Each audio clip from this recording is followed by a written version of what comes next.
ایسی جماعت کے ممبر ہیں جس کے قائد پچھلے 20 سال سے پاکستان سے باہر ہیں اور جن کے پاس برطانوی شہریت ہے.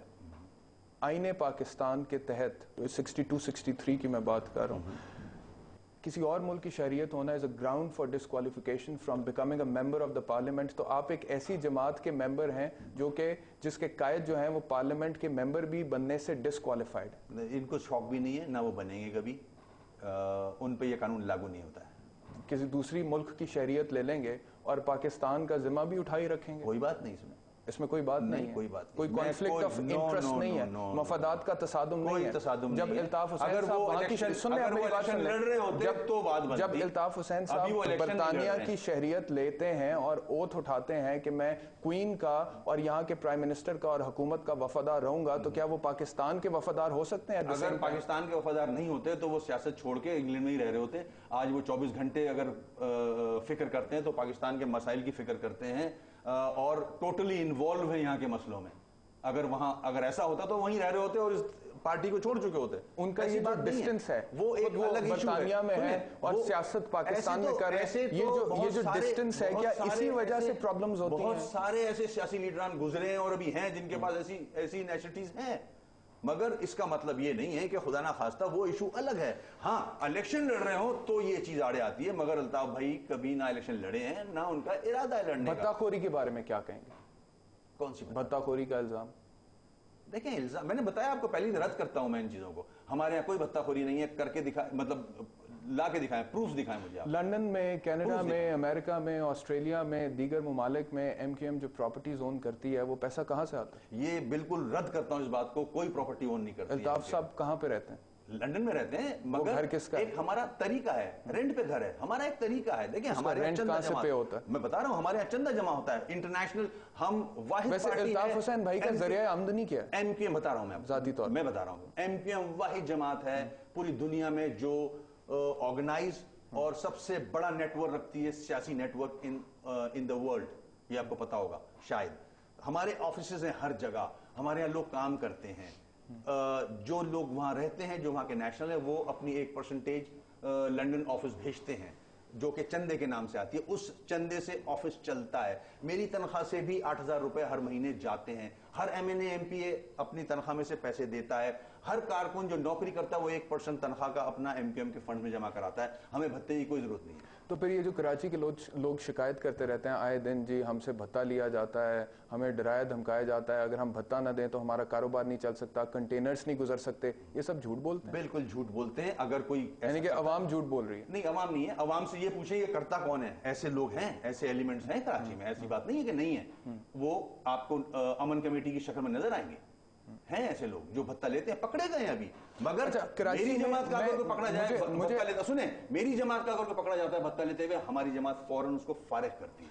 مجھے آپ کی گفتگو سے جو تاثر مل رہا ہے وہ یہ ہے کہ کراچی میں کچھ بھی غلط ہوتا ہے تو اس میں اے این پی کا حصہ ہے, پاکستان پیپلز پارٹی کا حصہ ہے, دیگر نیشنلسٹ پارٹیز کا حصہ ہے, لیکن ایم کیو ایم کا کوئی حصہ نہیں. دیکھیں میں اس کو پروموٹ نہیں کر رہا ہوں, کم از کم میں آپ کے سامنے بیٹھ کے اس کو یہ ڈیفینڈ نہیں کر رہا ہوں. اگر میرے میں غلط آدمی ہے تو ہم تو نکالتے ہیں. یہ واحد جماعت ہے جو ہزاروں کی تعداد میں ایسے ایلیمنٹ جو ہمارے اندر آ گئے تھے ہم نے نکالا ہے اور اخبار میں اشتہار دیا ہے, اس کا اخبار میں فوٹو لگائی ہے اس کی. وسیم اختر صاحب, ذوالفقار مرزا نے اپنی پریس کانفرنس میں جو الزامات لگائے, آپ کے چہرے پر ایک اسمائل آ گیا, میں دیکھ رہا ہوں شاید آپ کو اس آدمی کا نام سن کے عجیب سا ہوتا ہے کہ یہ ہنسی آتی ہے اور تو کچھ نہیں. اچھا, انہوں نے جو الزامات لگائے اپنی پریس کانفرنس میں, ملک دشمنی کے حوالے سے, ولی خان بابر کے قتل کے حوالے سے, ڈاکٹر عمران فاروق کے قتل کے حوالے سے, ٹارگٹ کلنگز کے حوالے سے, ٹارچر سیلز کے حوالے سے, الزامات تو نئے نہیں ہیں, الزامات تو پرانے. ذوالفقار مرزا نئے ہیں. دیکھیں ان سوالات کے جواب بہت دفعہ دیے جا چکے ہیں. جو ذوالفقار نے جس قسم کا بھی الزامات لگائیں بے بنیاد, اور اس کی الزامات میں وہ دم نہیں ہے, اس کی خود کی کریڈیبلٹی نہیں ہے. اس بات سے آپ متفق ہیں کہ یہ الزامات نئے نہیں ہیں؟ اس طرح کے الزامات, اس نوعیت کے الزامات ایم کیو ایم پہ پہلے بھی لگتے رہے ہیں, ہے نا. حکیم سعید, جناح پور, اس سے زیادہ یہ تو کوئی الزام نہیں ہے. جناح پور کا الزام اس سے زیادہ ہو نہیں سکتا ملک توڑنے کا. اس میں باعزت اب جنہوں نے لگائے تھے وہ ٹی وی پہ آگے بولتے کہ نہیں ہم سے غلطی ہوئی تھی. ہم نے لگایا یہ الزام. کس کی بات کر رہے ہیں؟ بریگیڈیئر امتیاز کی بات کر رہے ہیں کہ انہوں نے ٹی وی پر آ کر بولا. میجر ندیم ڈار اس وقت لوکل کمانڈ آفیسر تھے، کائنات کے طور پر لیاقت آباد میں تعینات تھے، اور وہ کہتے ہیں کہ میں اس وقت آپریٹ کر رہا تھا، فیلڈ میں میں تھا، بریگیڈیئر امتیاز تو کہیں پیچھے بیٹھے ہوتے تھے. اور میں آپ کو یہ بتانا چاہتا ہوں کہ بریگیڈیئر امتیاز غلط کہتے ہیں، اور جنا پور کے نقشے جو ہیں وہ برآمد ہوئے تھے اور ایم کیو ایم کے ٹارچر سیلز بھی برآمد ہوئے تھے. یہی بات جنرل صفدر علی نے کہی. نہیں، میں رد کرتا ہوں اس بات کو. دونوں نے غلط بیانی کی ہے. فیکٹس کچھ اور ہیں. اگر ایسا ہوتا تو ہم کورٹ سے باعزت بری نہیں ہوتے ہر چیز میں. یہ ملک دشمنی کا الزام ہمیشہ آپ پر کیوں لگتا ہے؟ چاہے وہ جنا پور کی صورت میں ہو، چاہے وہ ذوالفقار مرزا کی پریس کانفرنس میں ہو، آپ پر ہی کیوں ملک دشمنی کا الزام لگتا ہے اور کسی سیاسی جماعت پر کیوں نہیں لگتا؟ وہ سیاسی جماعت ہے جن کے آباء و اجداد نے قربانیاں دی ہیں اس ملک کو بنانے کے لیے، اور جو باقی جو الزامات لگا رہے ہیں they are against this country. انہوں نے کر کے دکھایا ہے. اگر میں آپ کو 64 تو پھر آپ کے تو احسان مند ہونا چاہیے نا قوم کو، لیکن آپ کے اوپر ہر بار الزام لگ جاتا ہے. یہ تو وہی بتا رہا ہوں، نواز شریف پہ، زرداری صاحب پہ، عمران خان پہ، جماعت اسلامی پہ. میں جب محترمہ فاطمہ جناح کا الیکشن تھا اور ایوب صاحب اس کو کنٹیسٹ کر رہے تھے اگینسٹ، ان کے بیٹے نے اردو بولنے والوں کی کلنگ کی تھی. کیوں کہ فاطمہ جناح کراچی سے جیتی تھی، اور ایوب خان کے جو کورنگ کینڈیڈیٹ تھے وہ ذوالفقار علی بھٹو صاحب تھے. تو یہ آج کا سلسلہ نہیں ہے. جب ایم کیو ایم نہیں بنی تھی، جب الطاف بھائی نہیں تھے، جب سے یہ سلسلہ چلا آ رہا ہے آج تک ان کو سزا دی جا رہی ہے. بلکہ قائد اعظم کی بہن ان کے اگینسٹ الیکشن لڑا گیا اور ان پہ تہمتیں لگائی گئیں، ان کے خلاف لوگوں نے فائرنگ کی، وہاں لوگ مرے وہاں. تو یہ وہی لوگ ہیں جو آج تک چلے آ رہے ہیں. ولی خان بابر کو کس نے قتل کیا؟ دیکھیں، جس نے بھی قتل کیا، اس now law enforcement agencies to decide.